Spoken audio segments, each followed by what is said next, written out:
Combinar Neil Gaiman com mitologia é como combinar bacon com batata frita. Não tem como isso dar errado.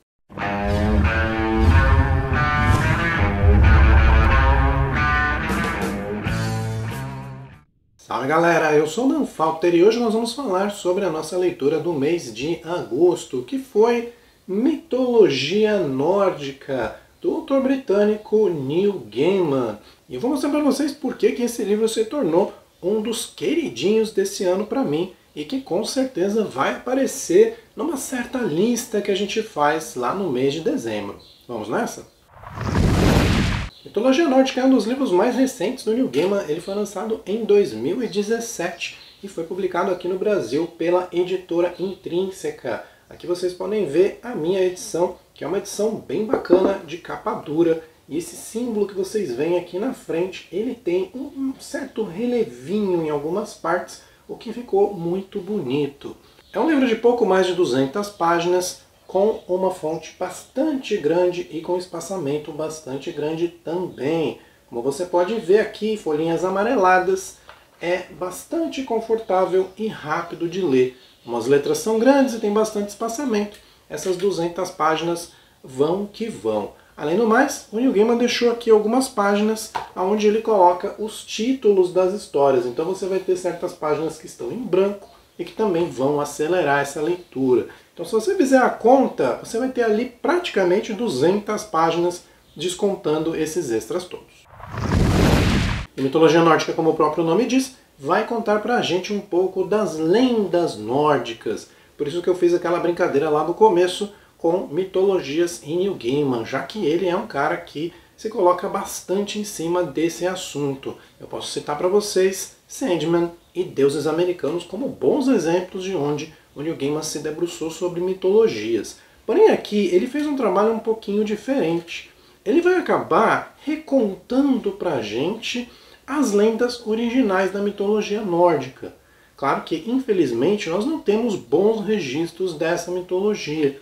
Tudo que sobrou pra gente disso são algumas Edas, documentos que foram encontrados ali na região onde hoje fica a Islândia. Então, baseado nisso, baseado em algumas histórias de boca a boca, foi que a nossa sociedade acabou ali definindo mais ou menos como era a mitologia dos nórdicos. Aqui, porém, o Neil Gaiman passa um certo verniz, deixando essa história muito mais palatável para os dias de hoje. Então, mesmo que você seja leigo como eu, você vai conseguir entender muito bem quem são esses personagens e qual era o papel deles nesse panteão.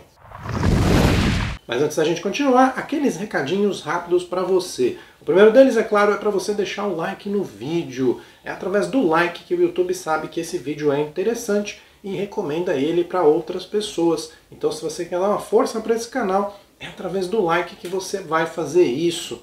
Outra forma que você tem de me ajudar é se inscrevendo nesse canal, caso você goste desse conteúdo e queira acompanhar um pouquinho mais do que eu falo por aqui. Mas se você quiser me ajudar ainda mais, você pode fazer isso comprando os meus livros. Caso você não saiba, eu sou escritor, eu já tenho vários livros publicados e você pode encontrar todos eles lá na Amazon, em formato de e-book, por preços muito convidativos. Então, vou deixar o link lá embaixo para você conhecer o meu trabalho e indicar aí também para os seus amigos e amigas.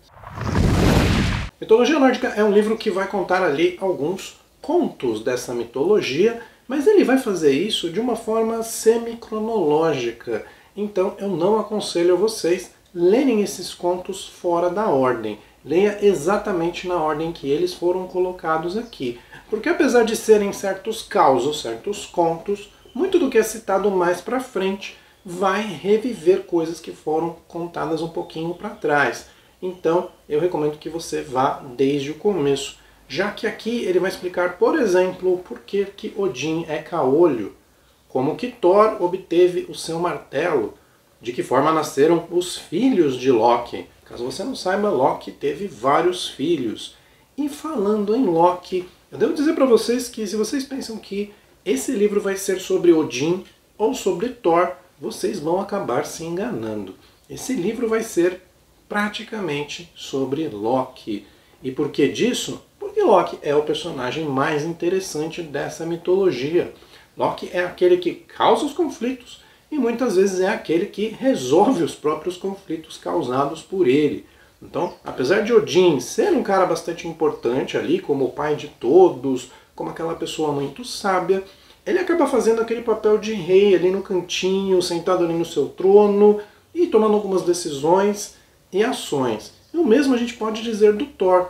O Thor mostrado aqui nesse livro não é aquele Thor super inteligente, resolvedor de problemas que talvez você conheça ali da Marvel.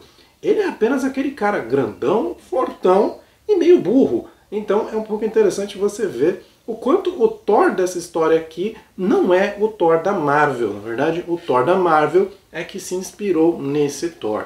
Não é a primeira vez que o Neil Gaiman retrata o Thor dessa forma. Se você ler Sandman, você vai ver lá na terceira ou quarta história, quando há ali um encontro entre várias divindades de várias mitologias, que Thor aparece. E ele é isso, ele é um grandão, bem bobão, que gosta de encher a cara e dar com aquele martelo na cabeça de quem passa pelo caminho. Dito isso, preste bastante atenção ali nas artimanhas causadas por Loki, porque elas vão passar desde ali do cômico, do satírico, bastante leve de algumas histórias, como por exemplo ali nos primeiros contos, onde Loki decide cortar o cabelo de Sif.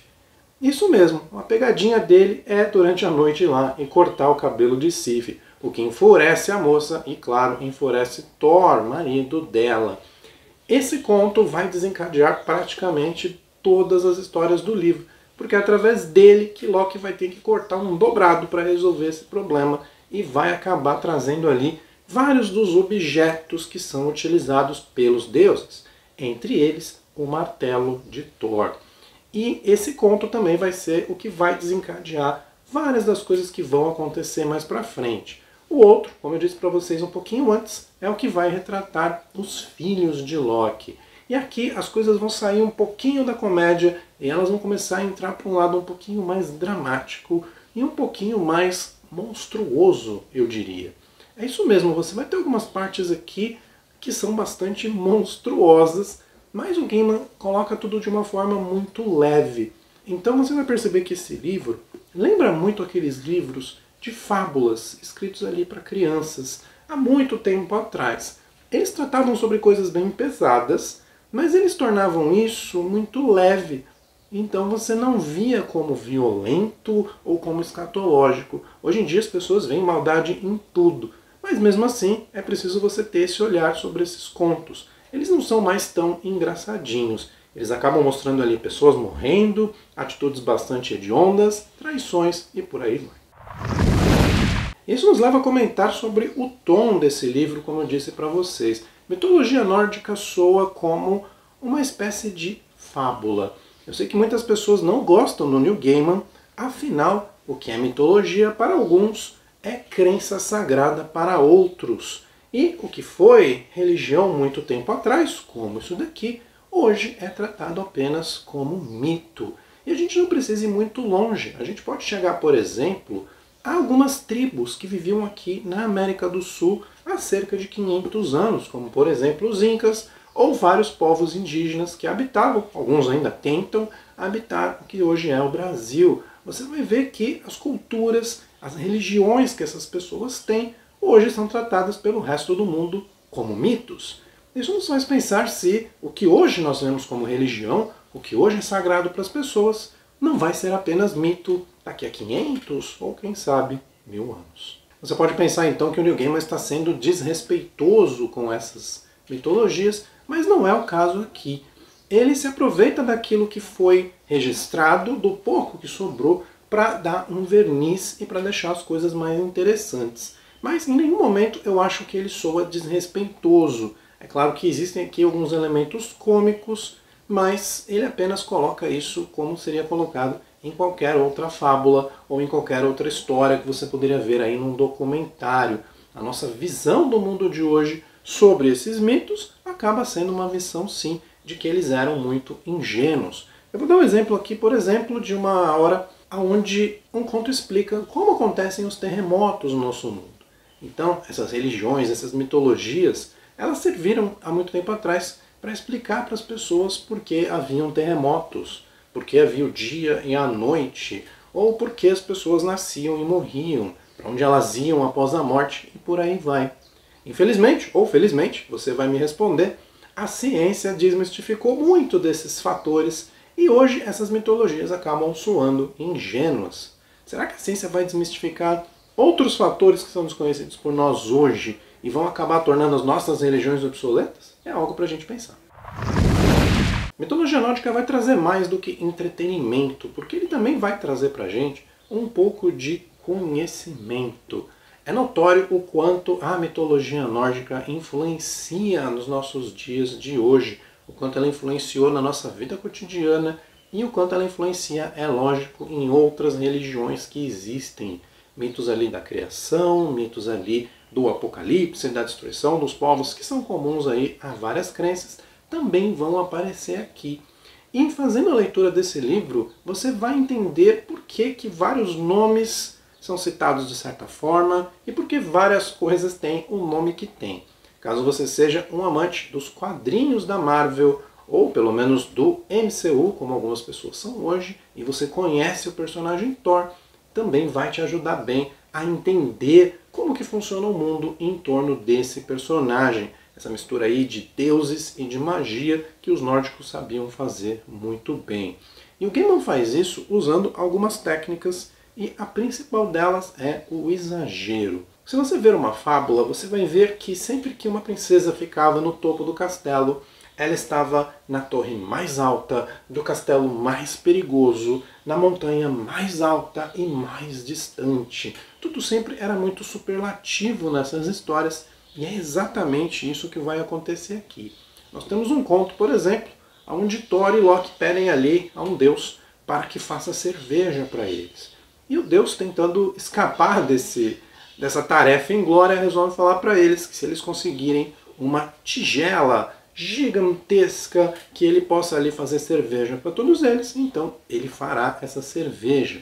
Thor e Loki precisam então ir lá ao mundo dos gigantes e dar um jeito de conseguir essa tigela. E quando a gente fala no tamanho dela, ela é descomunal, é o equivalente ali ao tamanho de uma pequena cidade. Então você imagina um pequeno homem, que na verdade é um deus, carregando uma tigela do tamanho de uma cidade. Se você se identificou aí com outras mitologias, com histórias maravilhosas, como a mitologia grega ou a mitologia hindu, por exemplo, você não está errado. Esse exagero é bastante comum nesse tipo de coisa e vai aparecer aqui para, perdão o trocadilho, engrandecer as nossas histórias. Falando um pouquinho das minhas notas, a primeira nota que eu vou dar para esse livro é a nota técnica. E eu tenho que dizer para vocês que o livro está muito bem feito. Neil Gaiman está no auge. É muito bom você perceber que um dos seus autores favoritos atingiu ali o cume.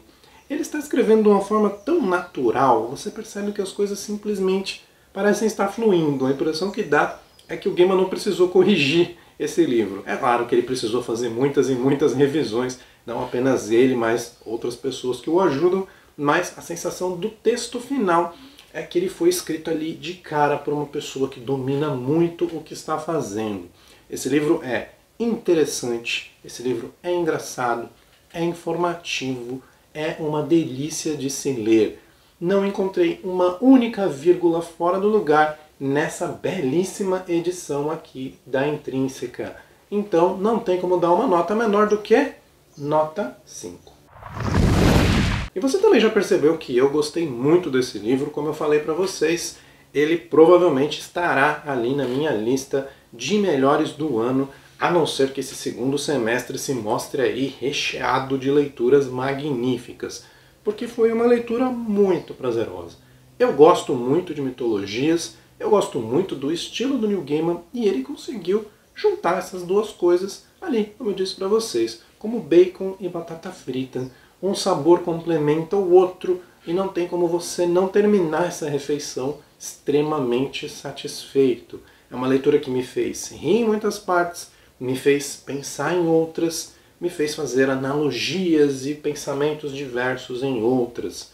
Muito interessante a parte do Ragnarok, o Apocalipse, o qual ali eu não vou dar muitos spoilers para vocês, mas eu vou comentar um detalhezinho sobre ele, que é o fato de que os nórdicos acreditavam que o mundo se acabaria em um grande inverno. Afinal, eles moravam lá na parte norte do nosso planeta, onde é em geral muito frio.